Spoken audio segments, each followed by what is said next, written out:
Good evening, ladies and gentlemen. Today is October 11th. My name is Kenshin, and this is today's market wrap-up. For the first piece of news today, China lifted its 4-year-old ban on U.S. poultry shipments as a sign of a latest compromise between the nation as they inch towards a trade deal. American exports to the Asian country are projected to top $1 billion annually. U.S. Trade Representative Robert Lighthizer and U.S. Secretary of Agriculture Sonny Perdue said in a statement. Shares of chicken producer Pilgrim's Pride Corp jumped as much as 4.7%, and Sanderson Farm was up as much as 6.6%. The ban on American supply is likely to be a major win for U.S. farmers and meat processors. The move comes as African swine fever is destroying the hog herd in China, the world's biggest pork consumer. For the second piece of news today, the U.S. producer prices rose 0.4% in October, the biggest jump in 6 months, reflecting a surge in energy costs.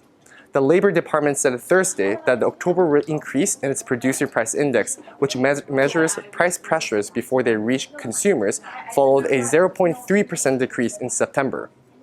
Core prices, which exclude volatile food and energy costs, rose about 0.3% in October. Over the past year, wholesale prices are up modest 1.1%, while core prices have risen 1.6%. The Fed has cut interest rates 3 times this year, after increasing its key rates 4 times last year.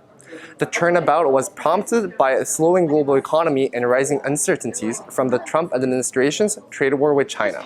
For the final piece of news today, Hong Kong was left crippled for a 4th straight day as protests paralyzed parts of the city and residents questioned how much longer they could endure the disruptions. The violence this week led to clashes in Main Central Financial District and prompted several top universities to cancel or amend classes for the remainder of the semester.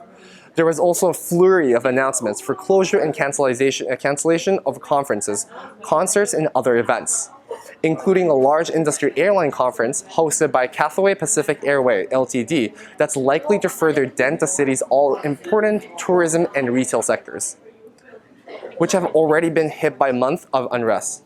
The value of Hong Kong's retail sales tumbled 18% year-on-year in September, based on the latest official data available, while visitors' numbers dropped 34%.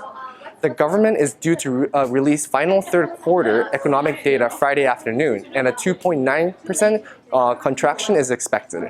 Now let's see what happened with the markets today. The North American markets were generally stable, TSX and S&P being up 0.08% and 0.1% respectively, while the Nasdaq is flat. As for the European markets, saw negative movement. The FTSE down by 0.8%, while the DAX and CAC is down by 0.38% and 0.32%, respectively. Moving on to Asian markets, the Hang Seng Index down by almost 1%, Nikkei down by 0.76%, while S&P up by 0.55%. In terms of currencies, the Canadian dollar saw positive movement between US dollar, euro, and Japanese yen. For the commodities, Western Texas Intermediate, the American oil benchmark, is up 0.62% at $57.2 US dollar, while Brent also showed a positive hike of 0.5% increase reaching 62.37 US dollar. Copper posts moderate loss and gold is up 0.66%. That is all for today's market wrap-up, and thank you for listening.